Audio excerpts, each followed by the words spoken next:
أسعد الله مساءكم بكل خير أحبتي مشاهدي ومتابعي قناة النهرين الإخبارية. نلتقيكم مجددا في حلقة جديدة من حلقات برنامجنا، برنامج سالفة ورباط. فأهلا وسهلا ومرحبا بكم. سالفتنا هي من سوالف أهلنا الطيبين. تقول السالفة أكو 2 أخوان من جنوب العراق، واحد منهم شال من المنطقة اللي هو قاعد بيها، يعني خلينا نقول شال من بيت أبوه وراح إلى منطقة أبعد شوية، وظل عايش هناك فترة من الزمن. تحسنت أموره، وصار يعني حاله أحسن. أخوه الثاني اللي ظل بنفس المنطقة اللي كانوا ساكنين بيها تعبت أموره فد مرة، ويعني خلص فلوس وضك الوقت حيل، فقال أنا ليش ما أروح لأخويا وأطلب من عنده المساعدة بلكي يساعدني. المهم بالفعل ثاني يوم طلع للمنطقة اللي ساكن بيها أخوه، ووصل لهناك، وصل إلى بيت أخوه وسأل عليه، قالوا له بعد ما جاي انتظره.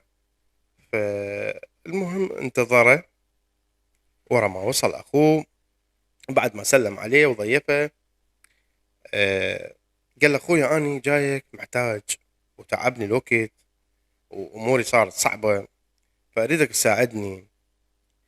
فأخوه هنا قال له اعذرني ما عندي. طبعا هو كان ميسور الحال والله منعم عليه هواية، ولكن ما ساعد أخوه. فأخوه يعني صراحة ما تقبل هذا الكلام وحس بالانكسار وضاج، فرجع إلى بيته. وورا كم يوم هم اجا وقال له محتاج واني اخوك واريدك تساعدني، وهاي المرة همينه ما قدره وما انطى. فبالاخير بعد عدة محاولات ايس من اخوه، ما انطى نهائيا اي شيء ولا قبل يساعده، تركه ورجع لبيته. ورا فترة من الزمن تعدلت اموره وتحسنت. بهالاثناء يعني اخوه حس بالذنب، فقال انا اخوي جاني مرتين ورجعته وكذا، فلازم انا اروح اصالحه واراضيه واتعذر منه. فراح للمنطقة اللي كانوا ساكنين بيها سابقا، يعني اجى على بيت اخوه الصغير قال له انا جيتك وحاضر لأي مساعدة اي شيء تحتاج. هز راسه اخوه وجاوبه ببيت دارمي،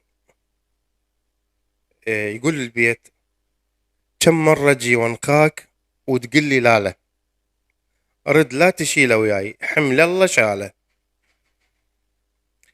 فأخوه وصلت له الرسالة وخجل من هذا الكلام صراحة. فما اقتنع، قال راح أبقى يمه وهذا أخوي وما يصير أعوفه زعلان ولازم أرضيه. أخذ له يومين ورجع مرة ثانية سأله، قال له أخويا أني تأخرت هواية وأكيد ورايا مشاغل لازم أروح أرجع لأهلي وأقضيهم، فأنا ما أقدر أروح وأنت زعلان. فضحك بوجهه وقال له أنت هسه تريد ترضيني يعني؟ قال له اي نعم طبعا. فجاوبه ايضا بابيات شعريه، بيد ابيات دارمي يعني. فايش قال له؟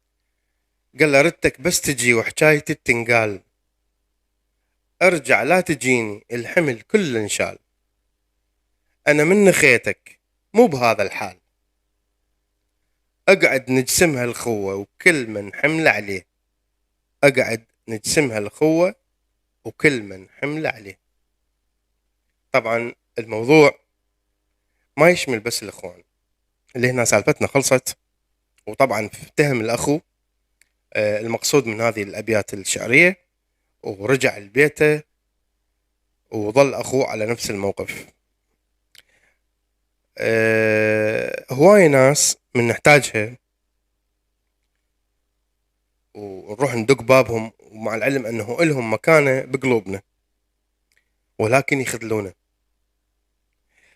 من بعد الخذلان ما يفيد أي اعتذار، ولا تفيد جية، ولا يفيد أي كلمة مواساة. فرباط السالفة يمكم والعاقل يفهم. وتحياتي لكم. إلى هنا وصلنا إلى ختام حلقتنا من برنامجنا، برنامج سالفة ورباط. كان معكم محدثكم رياض العبودي من قناة النهرين الإخبارية.